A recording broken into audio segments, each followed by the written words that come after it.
The rain drizzled softly over the busy New York streets, bouncing off umbrellas and taxis like a never-ending rhythm of the city. Isabella Bella Santos stepped out of a black car, her hoodie slightly damp from the drizzle. She wasn't dressed like someone rich. No designer purse, no high heels, no expensive jewelry. Just sneakers, jeans, and a heart full of dreams. As she pulled her old suitcase from the trunk, the hotel towered above her, glowing with prestige.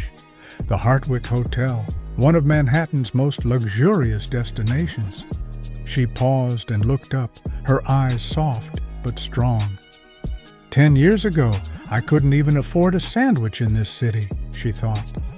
Today, I walk through those doors for a different reason. She didn't walk with pride. She walked with quiet confidence, earned, not inherited. Little did the staff inside know this simple-looking woman wasn't just another traveler. She was about to change their world with nothing but grace and truth. Bella stepped into the grand Hartwick Hotel lobby, her sneakers squeaking slightly on the marble floor. The space was majestic, glittering chandeliers, gleaming brass rails, polished floors, and guests dressed in expensive clothes, sipping champagne or checking in with Louis Vuitton luggage. But the moment she walked in, the warmth of the hotel seemed to fade, at least for her. She felt it instantly. The glances, the whispers. A pair of women in designer coats looked at her hoodie, then exchanged smirks. Bella ignored it. She wasn't here to impress anyone. Behind the desk stood Trevor, sharply dressed, early 40s, who looked up at her with the kind of judgment you could feel without a word. Miss, can I help you?" he asked, eyebrow cocked. "Yes, I have a reservation under Isabella Santos," she replied. He scoffed lightly. "Really? Here? At Hartwick?" She nodded. "Yes, booked it last week." Trevor tapped the keyboard half-heartedly, then shook his head. "Sorry, nothing under that name. Maybe you meant a different hotel?"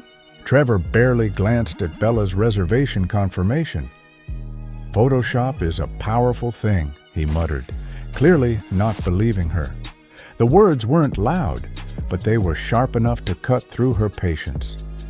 "Please step aside, ma'am," he said, as if swatting a fly. Bella stood silent, not humiliated, but disappointed. She held back the fire in her chest and simply said, "You've just made a very big mistake." Trevor raised an eyebrow, amused. "Right, and I'm the King of England." Behind her, a couple snickered. Bella looked him straight in the eye and pulled out a white envelope.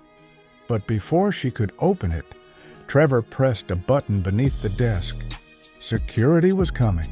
Within moments, 2 security guards approached from the side corridor. "Miss, we're going to have to ask you to leave," one of them said firmly, but not aggressively. Bella blinked. "Why?" "I haven't raised my voice. I've just asked to check in." Trevor stepped in. "Ma'am, we're a high-end establishment. We can't afford disruptions or impersonators." She let out a breath and replied calmly, "I'm not impersonating anyone."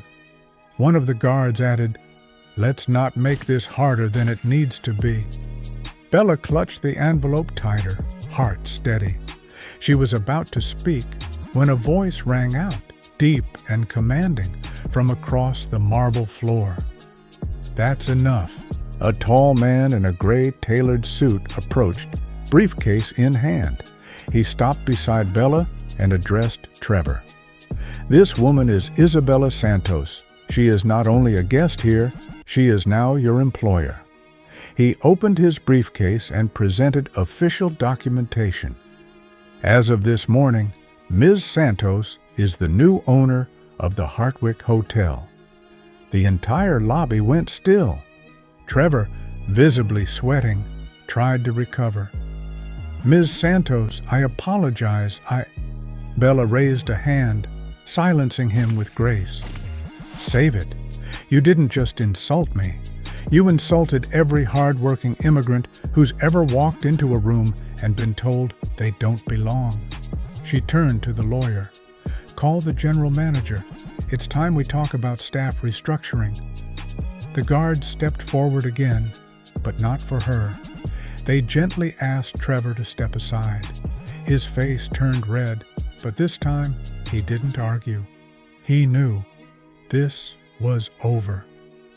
The guests in the lobby began to applaud quietly, not mockingly, but respectfully.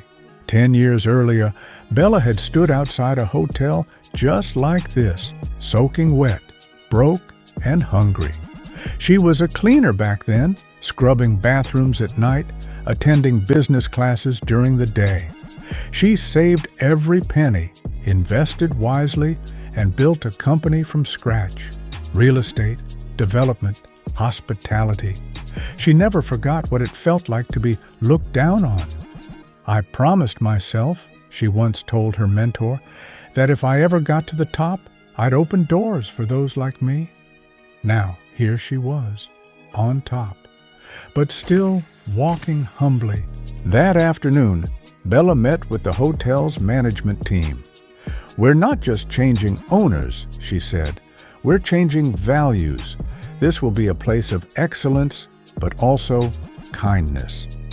She laid out her plan: staff training, better treatment for guests, diversity hiring. Some rolled their eyes, others nodded, but none could deny her presence. She didn't raise her voice. She didn't threaten. She led with stories, strength, and grace. Later that evening, Bella walked through the now quiet lobby. The lights were dimmed. The space, once cold to her, now felt warm. Staff nodded at her with new respect, not fear. A young Filipina receptionist smiled and whispered, "Thank you for what you did today." Bella smiled softly and walked to the elevators. She wasn't here to get revenge. She was here to rewrite the story, for herself and for those after her. In her suite, Bella stood by the window, looking out at the city skyline. Her journey wasn't just about money, it was about meaning. She'd turned pain into power, rejection into leadership. And now, this hotel, this symbol of exclusion, would become a space of opportunity for immigrants, for dreamers, for anyone who'd ever been told, "You don't belong." And with that, she whispered to herself, "This is only the beginning."